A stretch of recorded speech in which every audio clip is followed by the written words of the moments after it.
Vidéo du 13 août 2016 concernant le financement public des mosquées en France, voulu par Manuel Valls. Cette vidéo sera suivie d'un courrier recommandé daté du 15 août qui sera posté le lendemain. Monsieur le Premier ministre,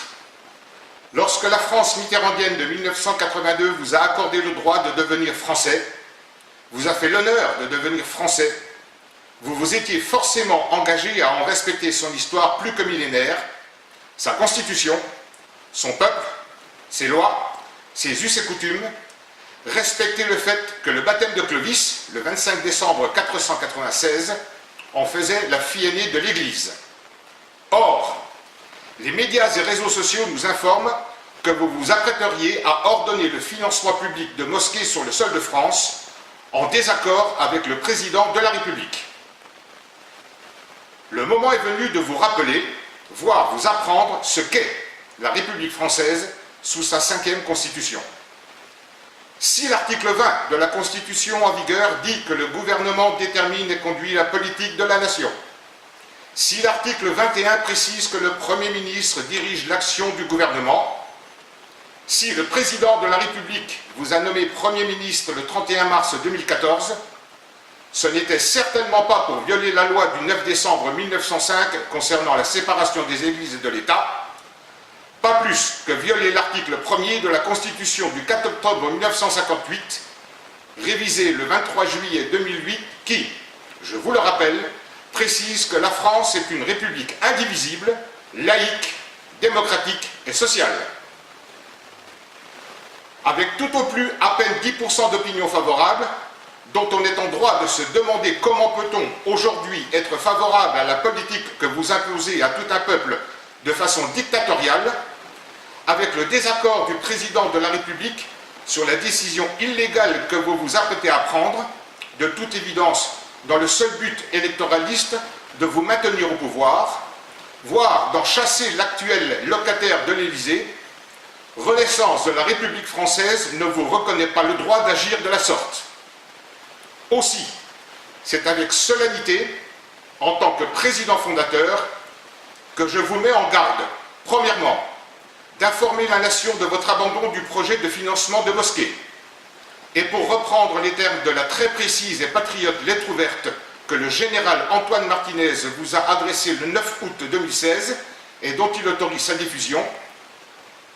engager un processus de désislamisation du pays pour réduire progressivement mais fortement la part de la population de confession musulmane dans notre collectivité qui doit retrouver un minimum de cohérence interne si on veut obtenir un jour la concorde au sein d'une société apaisée. Il faudra du temps, probablement 3 ou 4 décennies à condition de le vouloir, et cela tout en respectant l'état de droit. Car conduire la politique dans un état de droit, c'est-à-dire gouverner une démocratie, c'est respecter la Constitution et les lois et la faire appliquer ces dernières, ce que précisément vous ne faites pas. C'est donc un virage à 180 degrés qu'il faut entreprendre pour supprimer tout ce qui a contribué à cet appel d'air migratoire insensé depuis très longtemps pour amorcer le mouvement inverse. Et sans énumérer toutes les mesures immédiates répondant aux principes de précaution et celles à inscrire sur le moyen, voire long terme, on citera l'arrêt de l'immigration issue des pays musulmans, l'arrêt du regroupement familial, la fermeture et la destruction de toutes les mosquées salafistes et des écoles coraniques, l'expulsion des imams étrangers, l'arrêt de toute nouvelle construction de mosquées, l'interdiction de l'abattage rituel des animaux et donc du halal, barbarie à l'échelle industrielle contraire à notre tradition et indigne d'un pays civilisé, l'interdiction des burqas, camis et autres accoutrements vestimentaires, l'interdiction des prières de rue, l'expulsion des familles polygames, la réforme du code de la nationalité, la suppression du droit du sol et l'adoption du droit du sang, la suppression de la double nationalité, l'expulsion des clandestins, la suppression de l'AME, la dissolution de l'UOIF, l'annexe des frères musulmans, le retour dans leur pays des étrangers sans emploi, l'instauration de la préférence de civilisation. L'ensemble du plan de mesures doit viser à faciliter le renvoi dans leur pays d'origine, y compris par la contrainte, de cette immigration, y compris binationaux, après déchéance de la nationalité française,